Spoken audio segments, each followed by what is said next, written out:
execute. I realize the truth will always set us free, Mr. Chair. After considerable reflection, I am now executing this affidavit to provide a comprehensive information to the Quadcom regarding everything I personally know about the war on drugs during the former administration.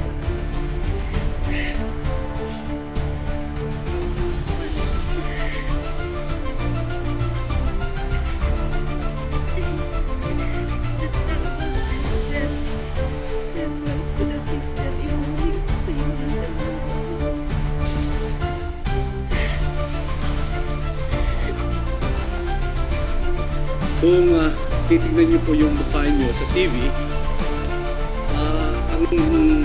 ang analisa po namin, parang itong committee na to, which is ako na bigla, may affidavit kayo.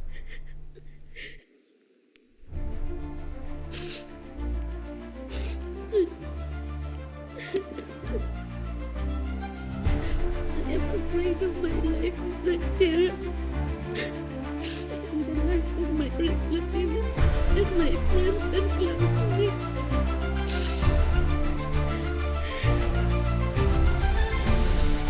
Pero pakita niyo naman po, in the interest of fairness of every Filipino, pakita po natin yung fairness dito. Po sana kung pwede, kasi hindi po naiintindihan yung mga binabasa niyo, yung mga nanonood. Yung affidavit niyo, hindi po naiintindihan yung mga televiewers natin. Kung kayo nandito, naiintindihan niyo, pero pag nasa TV kayo, hindi niyo po naiintindihan yung mga sinasabi. Correct, nabigla din ako sa kasi isa sa atin turnaround from the last hearings po natin, and suddenly we will be receiving an affidavit like this, no? Meron po bang pumilit sa inyo para i-execute itong affidavit na to? Wala pa, Mr. Chair. It took me 1 week to make some reflections. Gusto ko lang pong i-clear at sinagot nyo na walang pumilit, nag-meditate ka for how many days before you prepare that affidavit. Nabigla nga ako ngayong Quadcom hearing na meron po kayo video. Mr. Chair, we request our resource person, Colonel Garma, na basahin po yung number 8 sa kanyang pinirmahang affidavit na whose copy was distributed sa mga miyembro ng Quadcom. Okay. Colonel Garma, babasahin mo ba yung kabuuan? Yes, Mr. Chair. Yung kabuuan? Yes po, Mr. Chair. Medyo ilang pahina po yan? Only 3, actually 3 or 4, but I'll be quick, Mr. Chair. Sige. If you will Okay. allow me. I don't see any objections from any of the chairs of the committee nor the members. Sige, please, pakibasa mo lang ang iyong sinumpaang salaysay. Thank you, Mr. Chair. On September 12, 2024 and September 27, 2024, I was invited to serve as a resource speaker during the recent legislative inquiry conducted by the Joint Committee on Dangerous Drug Public Order and Safety, Human Rights and Public Accounts of the Honorable House of Representatives regarding the investigation into the war on drugs of the previous administration. During these hearings, I was asked several questions concerning my knowledge or involvement in the deaths of 3 Chinese inmates of the double penal colony and the death of General Wesley Barayuga, all focusing on the alleged extrajudicial killings of the aforementioned individuals. I was also questioned about my relationship with the former president, as well as my career as a police officer and my tenure as the general manager of the Philippine Charity Sweepstakes Office. Throughout the hearings, I answered questions from the committee based on my personal knowledge. However, I did so with great apprehension as I recognized that my statements on national television could significantly endanger my life, the safety of my family, and other very close to me. After considerable reflection, I am now executing this affidavit to provide a comprehensive information to the Quadcom regarding everything I personally know about the war on drugs during the former administration.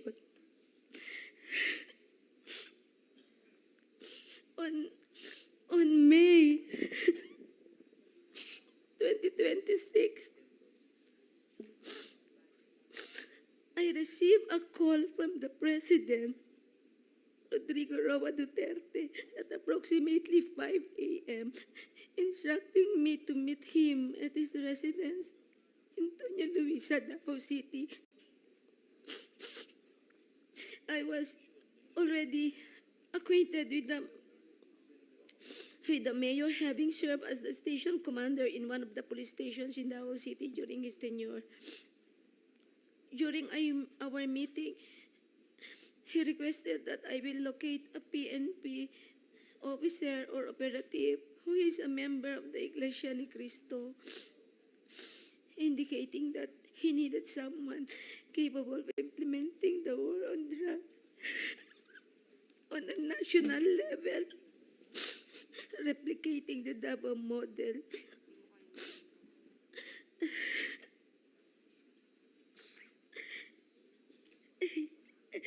The Davao model referred to the system involving payment and reward.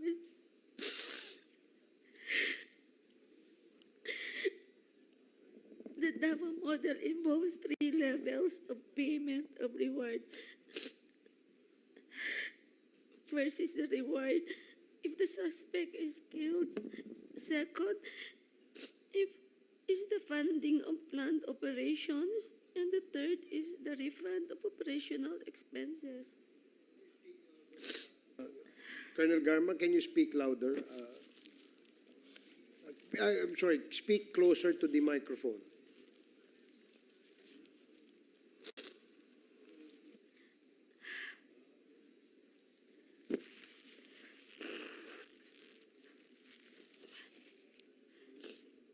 Initially, I informed the President that I was unaware of any individual with those qualifications, as I had not been assigned outside of Davao City or had served in the national capacity within the PNP. However, I recalled my upperclassman Edilberto Leonardo, who was heading the Criminal Investigation Detection Group and was also a member of the Iglesia ni Cristo. I mentioned his name to the President. On the same day, a certain individual named Mukang contacted me to request for the phone number of Leonardo's contact details, which I promptly provided. A week later, I learned from Arthur Narsolis via phone call that Sir Leonardo had been summoned and was instructed to proceed to the Royal Mandaya Hotel in Davao for a meeting.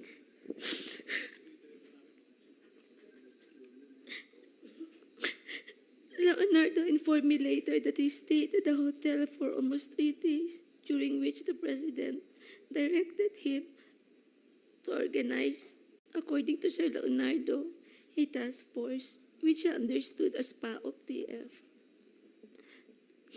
When Leonardo relayed this information, urged me to join the task force, I declined first, citing my lack of experience in handling said operations. Leonardo subsequently informed me that he had prepared a proposal routed to Bongo outlining the task force, which would encompasses Luzon, Visayas, and Mindanao.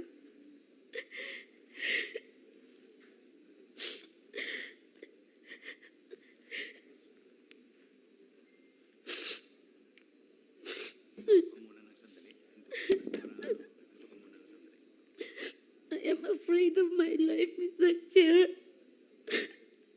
and the life of my relatives and my friends and classmates.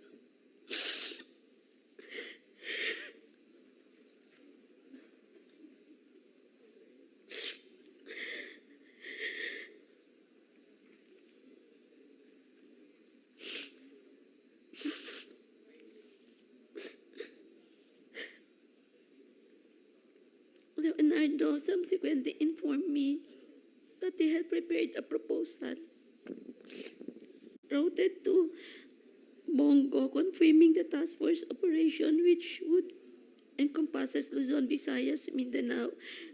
He also inquired if he and his classmates could have a courtesy call with the president through Bongo for a photo opportunity.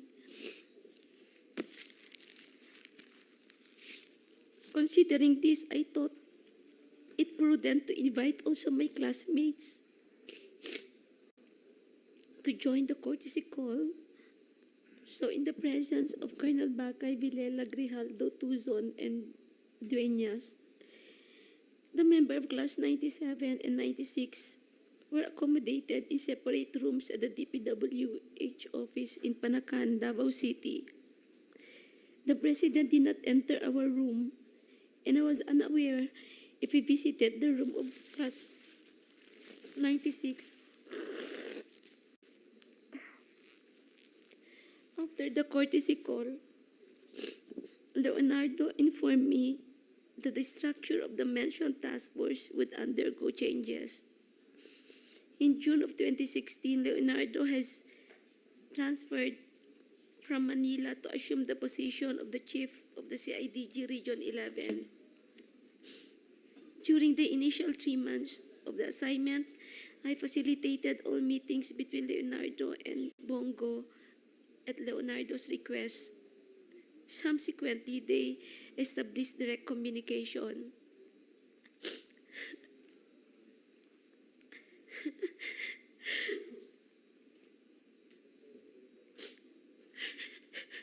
Leonardo informed me that he had recalled several trusted personnel, namely Lester, Romel Bactat, Rodel Serbo, Palma, Peter Parungo to serve as operative for the task force. Notably, Bactat, Serbo, and Palma were, for now, discharged from the police service.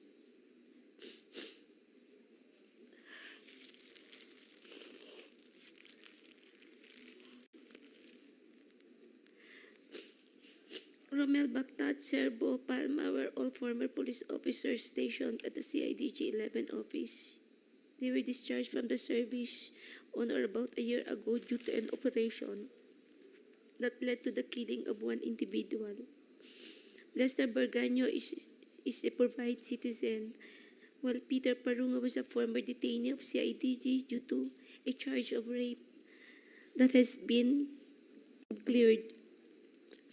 Romel Bactat, Serbo, Palma, and Parunga were charged with the task of collecting and verifying information provided by police officers in the field concerning arrests, deaths of individuals named in the list of drug personalities, and creating summary reports. All of these reports would then be encoded and compiled by Lester Berganyo. The compilation is thereafter elevated to Sir Leonardo, who will decide what level the arrest or killing was and its corresponding reward. Rewards were only given for killings, while for arrests only for the funding of Copland and refund for operational expenses was given. I saw how these individuals operated when I would visit my friend in CIDG 11. He conveyed that the task force would be structured differently and that he submitted a document to Bongo detailing the task force operation, including an overview of the current drug landscape in the Philippines. I was informed that the drug structure originated from Bucor, where numerous drug lords are currently incarcerated, and that it has 3 branches, Luzon, Visayas, and Mindanao, with Peter Lim involved in the Visayas region. Once the task force became operational, I later learned that all compliance funds, refunds for operational expenses, and rewards for agents were processed through the account of Peter Parungo. Currently, Lester Berganyo maintained a comprehensive list of the drug personalities of the Philippines. Leonardo conducted briefings for all PIDEA, IG regional directors, and PNP chiefs regarding the drug situation. Additionally, if any individual died during police operations, Leonardo will report the incidents to Bongo for inclusion in the weekly report and request for refunds of operational expenses. Leonardo had final authority to determine who would be included in the list of drug personalities and to classify their threat level, as well as the discretion to remove individuals from the list. Furthermore, in 2016, while I was at the CIDG office following up the appointments of my personnel, I overheard Padilla discussing drug activities at the Davao Penal Colony with Leonardo. Padilla specifically identified certain Bucor officers involved in drug trade, notably mentioning an officer named Ginto, who was subsequently killed along with other Bucor members. These are the critical facts I personally know regarding the drug war of the previous administration. I am prepared to provide additional details and information in a supplemental affidavit or during an executive session at the discretion of the committee. I affirm the truthfulness and accuracy of the above statements to assist in the investigation by the Joint Committee, Your Honors. Mr. Chairman. Go ahead, SDS. Mr. Chairman, alam mo, papasalamat ako kay Ma'am Garma. And no, alam po natin ang nararamdaman mo. Pero kaya ako umakyat, nanonood po ako sa TV, sa baba. Mukhang itong committee na to parang pinilit ka para magsalita. Kaya ka umiiyak. Baka sabihin ang Quadcom pinilit ka para magsumite ng affidavit at basahin mo. Umiiyak ka. So gusto po namin kasi na pakita mo talaga na kusang loob ang sasabihin mo dito sa Quadcom. Wala pong sapilitan at galing po sa puso nyo ang pagsasalita. So kaya po ako umakyat, nasa baba ako, kausap ko yung mga ibang kasama natin. Ma'am Garma, alam ko naman po yung sitwasyon nyo. May nanonood po sa atin buong Pilipinas, lalo na sa Mindanao. Alam ko po kung ano nararamdaman nyo. Pero pakita nyo naman po, in the interest of fairness of every Filipino, pakita po natin yung fairness dito. Kung titignan nyo po yung mukha nyo sa TV, ang analisa po namin, parang itong committee na to, which is ako na bigla, may affidavit kayo. Kaya ako po sana, kung pwede, kasi hindi po naiintindihan yung mga binabasa nyo, yung mga nanonood. Yung affidavit nyo, hindi po naiintindihan yung mga televiewers natin. Kung kayo nandito, naiintindihan nyo, pero pag nasa TV kayo, hindi nyo po naiintindihan yung mga sinasabi nyo. Mr. Chair, on that note, kung pwede po, magpahingat siya, huwag siya umiyak, sabihin niya lahat in a clear reading, in a clear words. Ako po, I move sana para basahin niya ulit yung kanyang affidavit, Mr. Chairman. Salamat po. Siguro, Miss Roina Garma, we will give you time to be composed. And we cannot blame you doon sa inyong emosyon. ako rin, nabigla din no ako doon sa kasi it's a sudden turnaround, no? From the last mga hearings po natin, and suddenly we will be receiving an affidavit like this, no? Siguro marapat lamang pong sabihin natin sa committee to kung somebody forces you to execute an affidavit like this, that a while ago the reason why we're asking Congressman Manuel to hold his gun kasi nga I was able to see the affidavits, and I really wanted to read muna for a while, and 4 pages lang naman po yun. So nakakagulat din po yung nilalaman ng inyong affidavit dahil a complete turnaround. So meron po bang pumilit sa inyo para i-execute itong affidavit na to? Wala po, Mr. Chair. It took me 1 week to make some reflections po.